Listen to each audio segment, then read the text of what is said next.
I think the dialogue is NDC's idea. Yeah. It's not something that it's not bad in of itself, but you will have supposed that coming in 8 years on the torchlights, they would have come in with all these consultations done. They put together a manifesto. They could have done all these part of the formulation of their manifesto and all of that. And so this, what we're seeing, would have been done when they had all the time on their hands to come in. It's like training when the game is on.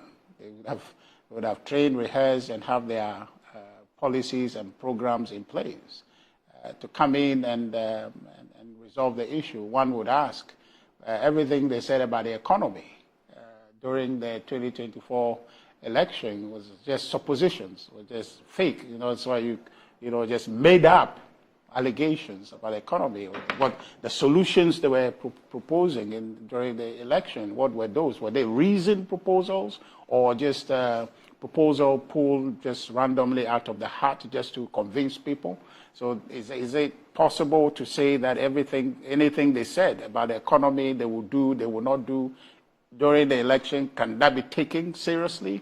Because to the extent that they are now going to develop or devise a plan out of this economic dialogue, whatever they told us and promised, again, the 24-hour economy, is it a product of a reasoned economic thinking, that they knew that this is, maybe not a silver bullet, but a sure solution that can drive Ghana's growth? Is it feasible? What were the basis for that reasoning in their economic platform that they proposed? That, today when you look at their manifesto, they said the 24-hour economy is the anchor of their fiscal policy. Was that a reasoned position?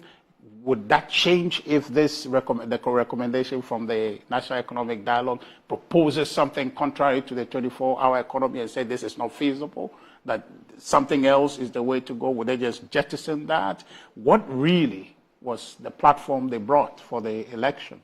And so for me, I see it as an afterthought, something that perhaps the people who were in the room, I no doubt, will bring significant insight. Which one? Afterthought. No, I'm talking about the policies that would come, okay, and then the policies that they propose, okay, between the two, okay, right? The economic dialogue is maybe not an afterthought, but is a window dressing, all right, to kind of elicit a certain participation, okay, which then will lead to a certain sharing of ownership to say that we develop this together. If it's not working, that we should do so and so. So for me, it's a fall design that they are trying to make, to say that if things go wrong, we just fall on that and say, well, this is what we all designed and all of that. Because the reason I say that to you is that the problems to our economy, they are known. Nothing will be said from the National Economic Dialogue that you don't know, that I don't know, that our economy fundamentally requires a structural reform. Well, it's been known since ages, since we were babies. You understand? These are things. There are some ideas that we're hearing from there that have been proposed, that growth with depth. And if you're growing with depth, means essentially just adding value to the things that we're producing and trying to drive a production-based economy. These are solutions that are known. What else? You understand? So my question is that for the NDC, this is a propaganda tool, an idea to create a certain presence of collectiveness, when actually they don't care about that. If you listen a bit closely to the president's statement yesterday, I think he mentioned to the extent that they know the problems, right? They know the problems. They're here to look at practical solutions. And I'm saying that, is it to say that there wasn't time to reason through that practical solution? And is it supposing that the 24-hour economy, which they have marketed widely, on which wing I believe a lot of people voted for them, is it saying that it's not practical enough? You understand? So for me, the National Economic Dialogue, with due respect to all the key individuals who were there, maximum experience in the room, people who have accomplished much in life, with people who, given the chance, would contribute and will contribute significant ideas to whatever paper they want to put out probably at the end of the day today.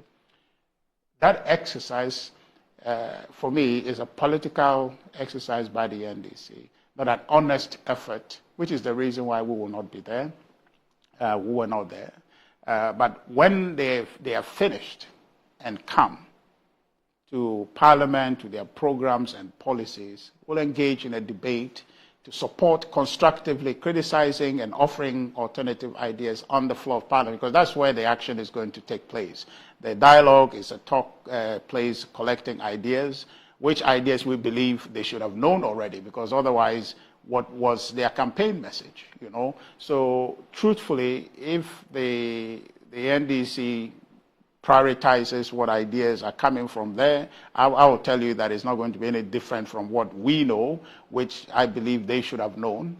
And this is probably just a window dressing effort.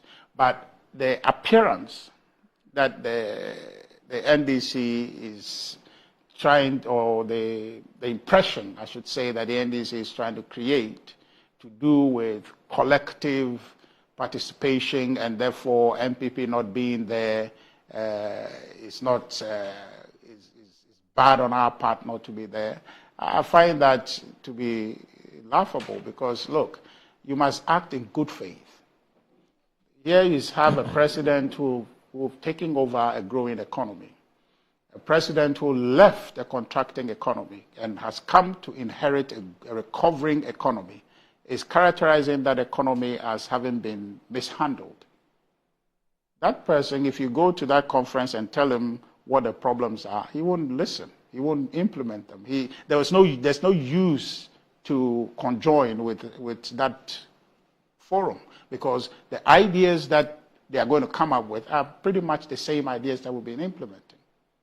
Which ideas are to lead to structural reform. Yes. Okay? And so there isn't anything new, and I was saying they're going to say there that are not already being implemented or that are not already known.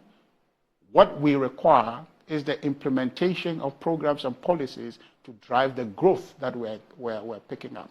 You see, and also I was happy yesterday, the chair of the dialogue, Dr. Ishmael Yamson, to a very large extent, conceded that this country was affected by COVID-19 and the Russia-Ukraine war.